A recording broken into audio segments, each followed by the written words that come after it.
March 13ஆம் தேதி manager Gopal செத்து போயிட்டாரு. அதுக்கு முதல் நாள் ராத்திரி, அதாவது 12ஆம் தேதி, கருப்பு போர்வை போத்தின உருவம் உன்னை பலாத்காரம் பண்ணும்போது இன்னொரு உருவம் அவனை தாக்குச்சுல்ல? நேற்று ராத்திரி கூட கருப்பு போர்வை போத்தின ஒரு உருவம் உன்னை கெடுக்க முயற்சி பண்ணும்போது இன்னொரு உருவம் வந்து உன்னை காப்பாத்துச்சுல்ல? காலையில சுப்பையா செத்து கிடந்தா. இப்போ அது உண்மையை சொல்லு ஹேமா, சொல்லு ஹேமா, சொல்லு. இத கேட்க நீ யாரு? என்ன பத்தி நான் சொல்றதுக்கு முன்ன உன்கிட்ட சில கேள்வி கேட்பேன். ஓகே? சரி. இத்தனை நாள் அந்த ரகசியத்தை எதுக்கு மறைச்ச? மறைக்கிறதுக்கு என்ன இருக்கு? அப்பப்போ அங்கிள் கிட்ட சொல்லிக்கிட்டு தான் இருக்க. வாட்? இத வெளியில யார்கிட்டயும் சொல்லாத. சொன்னா நீ வந்த வேலைக்கு இடைஞ்சல் ஏற்படும்னு சொன்னாரு. அவர் சொன்ன மாதிரியே நடந்துக்கலான்னு நான் பாட்டுக்கு என் வேலையை செஞ்சுட்டு இருக்கேன். அவ்வளவுதான். அதுக்கு மேல இத பத்தி எனக்கு எதுவும் தெரியாது. எனக்கு எந்த வித சம்பந்தமும் இல்ல. உனக்கு இதுல எந்த வித சம்பந்தமும் இல்லைன்னு தெரிஞ்சும் உனக்கு தெரியாமயே உன்னை சுத்தி யாரோ ஒரு வலைய பின்னி விளையாடுறாங்கன்னு என்னோட இன்வெஸ்டிகேஷன்ல இருந்து எப்பவோ தெரிஞ்சு போச்சு. அப்படின்னா நீ தெரிஞ்சுக்கிட்டியா? ராமு சார் கூப்பிட்டு நீ வந்த மாதிரி கொஞ்ச நாளைக்கு முன்னாடி சுமதிங்கிற பொண்ணு வந்துச்சான். காட்டுல ஆராய்ச்சி பண்ணிக்கிட்டு இருக்கும்போது அவளை கற்பழிச்சு யாரோ கொண்டுட்டாங்க. உண்மையாவா? உண்மைதான். அந்த பொண்ணை புலிதான் சாகடிச்சிடுச்சுன்னு ஒரு பைய சொல்லி எல்லாரையும் நம்ப வச்சு கொலையை மறைச்சிட்டாங்க அந்த ஆளுங்க. நான் சொல்றது உண்மைதான் ஹேமா. சுமதியை கெடுத்த மாதிரி உன்னையும் கெடுக்கணும்னு உன்னை பின்தொடர்றாங்க. இன்னொரு உருவம் அவங்கள பின்தொடருது. அந்த உருவம் யாரா இருக்கும்? அவங்க மேல பகை உள்ள மனுஷனா இருக்கும். அவங்க மேல பகை யாருக்கு இருக்கும்? ஒருவேளை செத்துப்போன சுமதியோட சொந்தக்காரங்களா இருக்கும். கரெக்ட். முகமுடி இருக்கானே, அவன் செத்து போன சுமதியோட ஆளு. அதனாலதான் பின்தொடர்றான். அந்த 4 பேர் உன்னையும் கெடுத்து கொலை பண்றதுக்காக போடுற பிளான் இது. எதுக்கும் நீ கொஞ்சம் ஜாக்கிரதையா இருக்கணும். என்ன? யாரும் நம்ம பேசினதெல்லாம் கேட்டுட்டு ஓடுறாங்க.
உடம்பெல்லாம் நல்லா கவனிச்சு பாத்துட்டாங்க.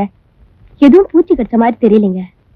அப்படி எதுவும் இல்லைன்னா இவ்வளவு தைரியமான பொண்ணு புதக்குழி கிட்ட ஏன் மயக்கமா கிடக்கணும்? புலிய முதல்ல பாத்துருக்கோம், அதுல பயந்துருக்கோம். புலியும் இல்ல பூனையும் இல்ல, ஊர்க்காரங்க சும்மா பயமுறுத்துறாங்க. முதல்ல அந்த பட்டணத்துக்கார பையனை அர்ஜென்ட்டா ஊருக்கு அனுப்பிச்சு வைங்க. நம்ம அம்மா கிட்ட இல்லாதையும் பொல்லாதையும் உடலை கொட்டவனே அவன் தானே. நாளையில இருந்து அமர்தான் ஹேமாவுக்கு துணையா அனுப்பலாம்னு நினைச்சேன். எதுக்குன்னு நான் இருக்கல்ல. நீ ஹேமாவோட போயிட்டா எனக்கு யாரும் இங்க ஜீப் ஓட்டுவா? ஒண்டியா வேணாலும் அனுப்புங்க, ஆனா அமரு கூட வேணாம். ஆமா ஆமா, தைரியசாலிகளை புலி ஒண்ணும் பண்ணாது. நீ வாய முடுற முந்திரிக்கிட்ட.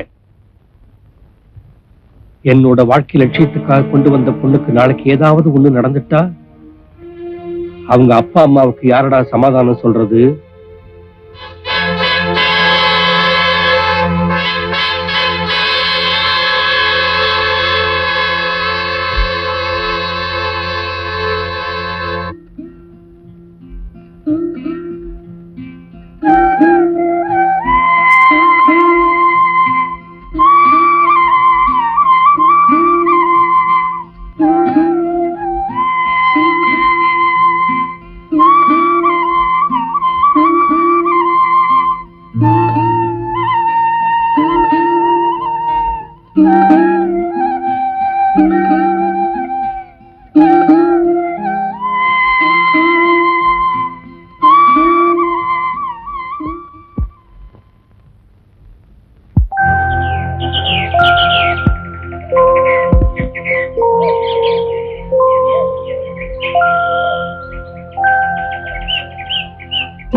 அமர்,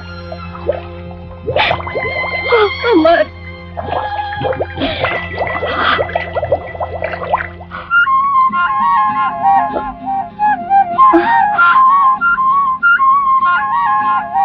நீயா? நான் தான் ஹேமா, நானே தான். நேத்து நான் புதக்குழியில விழுந்த உடனே என் கால்ல என்னமோ தட்டுப்பட்டுச்சு. மேற்கொண்டு கீழே போகாம அப்படியே நின்னுட்டேன். அந்த சமயத்துல நீ கட்டை எடுக்கிறதுக்காக அந்த பக்கம் போயிட்ட. உன்னை தமாஷ் பண்ணலான்னு நீ வரத்துக்குள்ள நான் வெளியே வந்து தப்பிச்சு போயிட்டேன். அவ்வளவுதான். இந்த தடவை நான் விழுந்த நிஜமாவே உள்ள போயிடுவேன். மென்மையான மனசு உள்ளவங்க கிட்ட எப்படி நடந்துக்கணும்னு தெரியாத முரட. கல்லுன்னு தான் நினைச்சேன் உன் மனசு. அதுல இவ்வளவு மென்மை இருக்குன்னு இப்பதான் புரிஞ்சுக்கிட்டேன். வா ஹேமா, அந்த புதக்குழியில என் கால்ல பட்டது என்னன்னு பாக்கலாம். அமர், என்ன இதெல்லாம்?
ஹேமா, நீ இந்த பாடிக்கிட்டே இரு.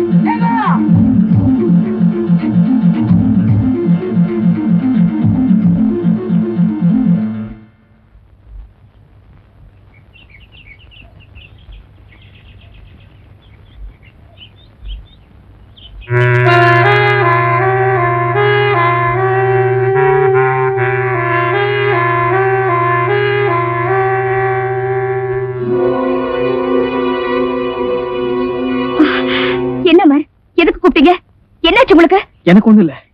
அந்த ராஸ்கல் உன்னை ஏமாத்துறதுக்கு அப்படி கூப்பிட்டான். கமான்.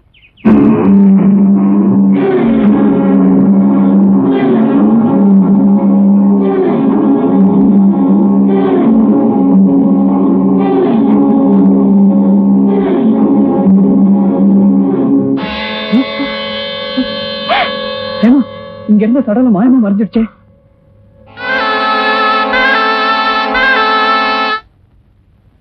என்னடா வீராசாமி, ஓட்டமும் நடையுமா எங்க புறப்பட்ட? இத நம்ம ஜேம்ஸ் சார் வீட்டுல குடுத்துட்டு வரலாம்னு தான் போயிட்டு இருக்கேன். ஆஹா, தாரு என்ன காவட்டா இருக்கு? பச்சை பழம் இல்லைங்களா, உள்ள பழுத்திருக்கும். ஓஹோ, நான் கூட அந்த பக்கம் தான் போறேன். வா, பேசிட்டே போலாம். நல்ல வேலை சுயபிராணத்தை ஆரம்பிக்கல, நான் போலாச்சேன்.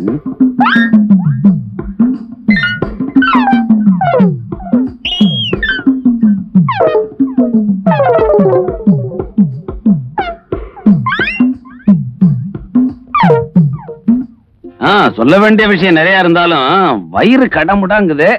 நீ போய் கொடுத்துட்டு வா, நான் வர்றேன்.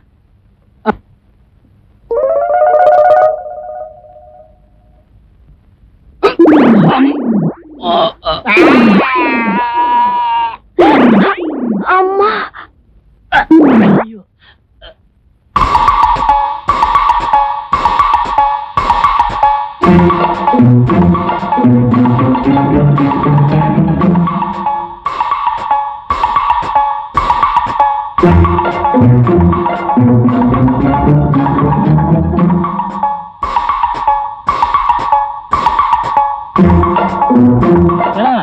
ஹேமா கிட்ட அந்த பையன் அமர் என்ன மந்திரம் போடுறான்? ஆமா, அதான் எனக்கும் ஒண்ணும் புரியல. ராத்திரிக்கு பானை விளக்கெல்லாம் ரெடி பண்ணி வச்சிருக்கியா? கத்திய கூட தீட்டி வச்சிருக்க. மனசு எங்க வச்சுட்டு வேலை வாங்குறப்பல? ட்ரெஸ் போனா பரவாயில்ல, பூட்ஸ் போனா போச்சே.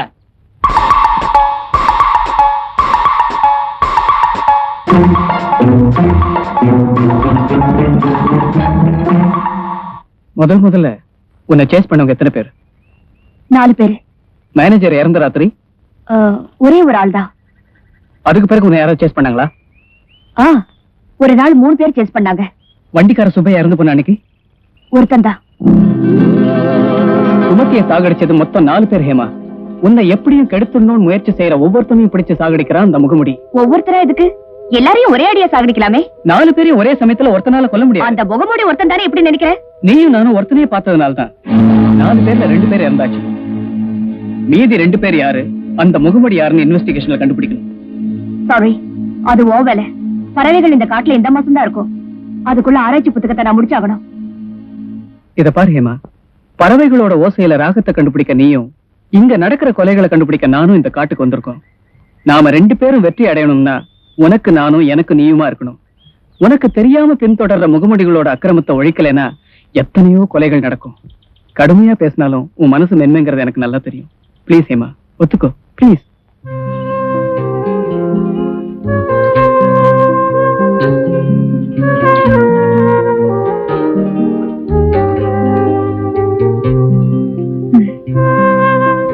தேங்க்யூ ஹேமா.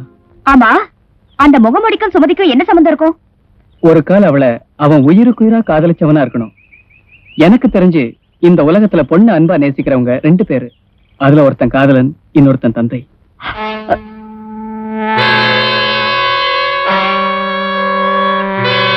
இப்பவே ஹேமாவை மறந்துட்டு நீ இந்த ஊரை விட்டு உடனே போகலைன்னா நான் ராட்சசனா மாறிடுவேன். அதில் அங்கிள், சுமார், நீ வந்த வேலையை விட்டுட்டு என்ன வேலை செய்யறங்கிறது எனக்கு நல்லாவே தெரியும். கொலை என்ன சாகுன்னு எங்க ஹேமாவை குழப்பி அவ செஞ்சுக்கிட்டு இருக்க வேலையை கெடுக்கிறது ரொம்ப தப்பு. நீ வாமா. உங்க ஆராய்ச்சியை பூர்த்தி செய்யறதுக்கு சில மிருகங்க கிட்ட இருந்து இவளை காப்பாத்தி இவ உதவியோட கேஸ இன்வெஸ்டிகேஷன் செய்யணுங்கிற என் எண்ணம் தப்பாகாது. ஒரு பக்கம் ஜனங்க சாகுறாங்கன்னு தெரிஞ்சோம் அதை மறைச்சு உங்க காரியத்தை சாதிக்கிறதுக்காக இவளை பலியாக்கிடுறது பாவம், சட்டப்படி குற்றம். இருக்கலாம். இந்த புத்தகத்தை எழுதுற வேலையை ஆரம்பிச்சதுல இருந்து ஏதோ ஒரு குறுக்கீடு இருந்துகிட்டே இருக்கு. அதுக்கு தான் இந்த தடவை எவனே வந்தாலும் சரி அந்த வேலையை முடிச்சாகணும்னு எனக்குள்ள நானே சபதம் எடுத்துக்கிட்டேன். என் உயிரை விட உங்க ஆராய்ச்சி என்ன முக்கியமா? அமர் உதவி இல்லாம நான் காட்டுக்குள்ள அடி எடுத்து வைக்க மாட்டேன். வேண்டாம் சொல்லுங்க, நான் இப்பவே வண்டி ஏறி போயிடுறேன். உங்க வேலையை பூர்த்தி செய்ய வேண்டிய கடமை என்னோடது. வேண்டாங்க அதிக சார். அங்கிளுக்கு வேண்டாம்னா போயிடுவேன்னு நல்லாவே தெரியும். சரி, அப்படியே செய்யலாம். வா.